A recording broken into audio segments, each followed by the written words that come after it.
Well, welcome back to Mead's Outdoor Adventures. I know it's been a while since I've been here, but I've been real busy with this garden. And this is take two on getting rid of the rocks in the garden. So what I did for that is I built one of these. Stay tuned.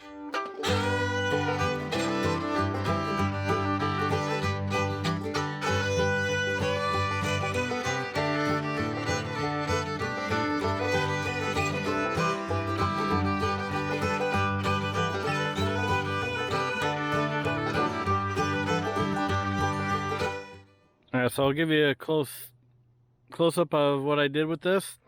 I'll post in the description below the materials I used, but mostly it was made out of 2x6 pressure treated lumber, some 8-footers, some 10-footers, and some 12-footers. So the thing is approximately 4 foot wide, 8 foot long, and about 7 foot tall. So this slope itself is about 45 degrees, and that's held on with 4 bolts in the corners. And come down here, and this is pretty much a 2x6 on top with the plywood in between and the 2x8 on the bottom, and the same thing in the front. Sorry for a little bit of dirt, but I've been practicing with this, see if it's working, and it's definitely doing its job. So, but I'll give a demonstration of it. But that's about 8 foot long, and this is about 6 foot tall, 8 foot wide, and screen is 3/4 inch mesh that you get from Lowe's. It's mostly for masonry, but it's doing its job here. So it comes in a 27 inch by 8 foot long, so worked out pretty good, and just stapled it in place. So come around, as you can see, probably I have a whole crap load of screws in it, mostly 3-inch screws. Some places used 1 3/4 for the plywood, and 2-inch for the 1x6s on the inside for extra strength. So here to look on the inside, and if you notice in the corners I have hinges.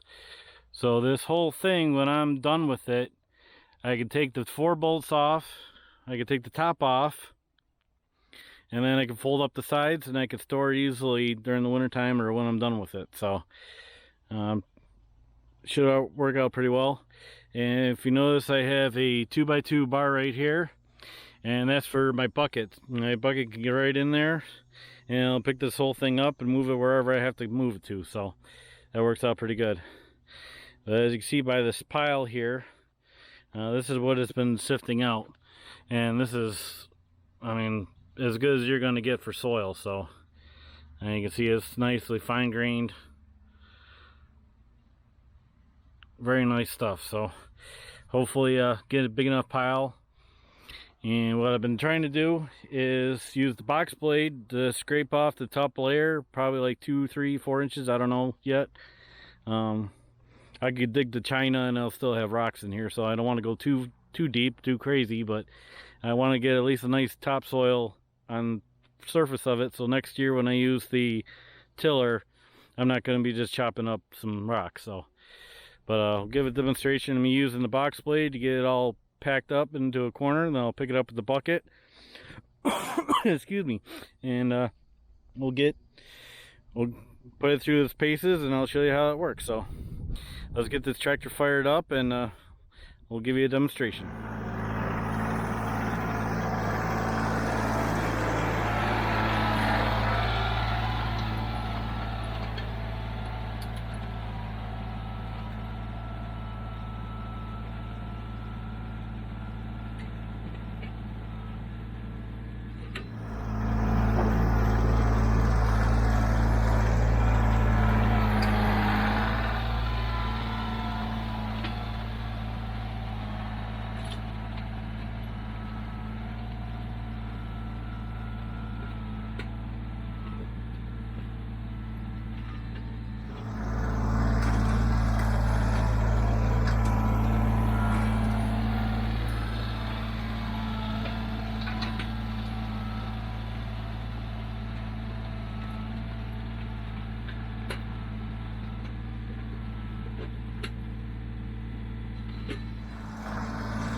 Alright, so after those couple dumps, I mean, you've seen this once, you've seen it 100 times, so no sense dumping the bucket 50 times for you. You get the point after a couple, I would assume. So but this is what I'm getting out of it, out of the ground. So some of this is dirt still, so I might make a pile of this and run it through it again. But you can see over here, that's a crap load of rocks that are coming out of this garden. So that's the main purpose of doing this.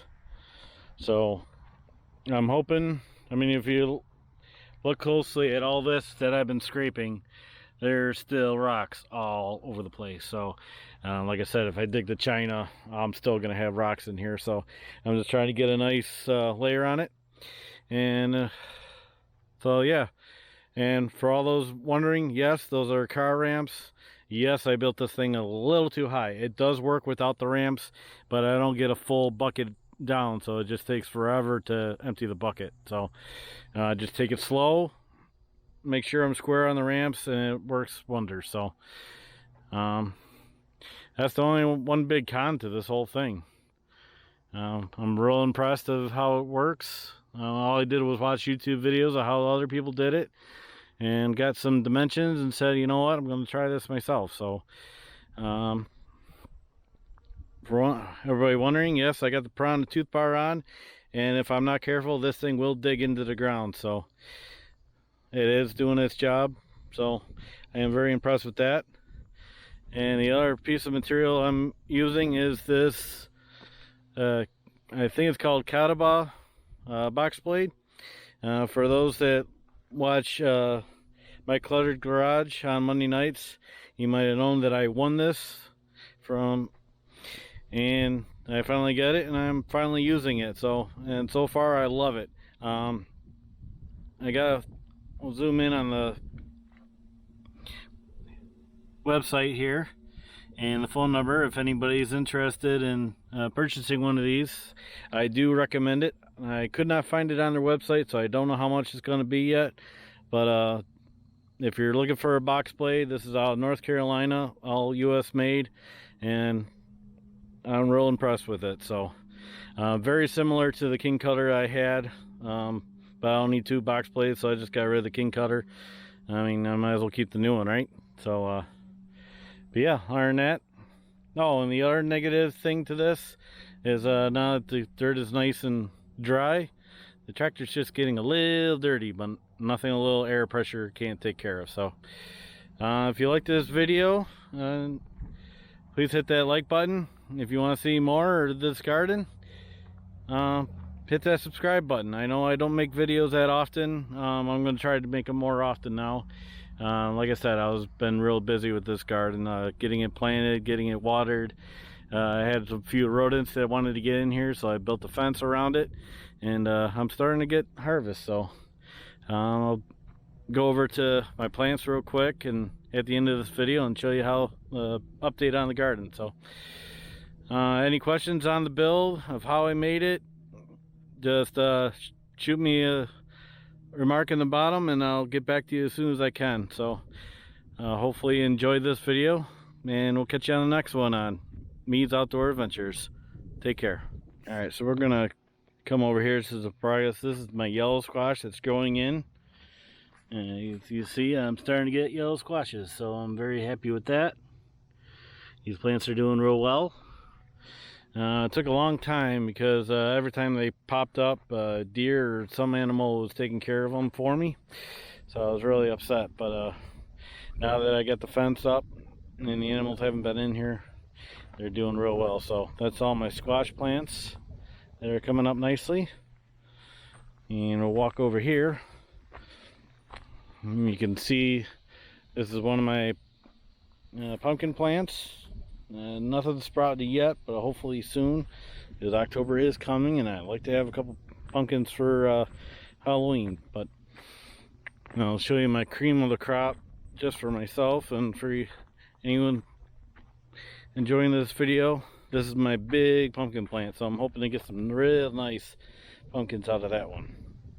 So if anybody's interested, I'll add this too. This is the fence I made. and it goes all the way around. And what I did, I had 6-foot posts, T-posts, pounded them in. I had some 4-inch wire mesh, or 4-foot, I'm sorry, wire mesh fencing that I put all the way around it. And then 3 feet out from that, I put these purple posts that you get at Tractor Supply and ran electric wire. So between these two things, it's keeping the deer out, keeping the bunnies out, and anything else out. So I've been real happy with that. So if you want more information on that, let me know in the comments, and I'll see what I can do for you. But yeah, that's it for today, and we'll catch you next time. Thanks for watching.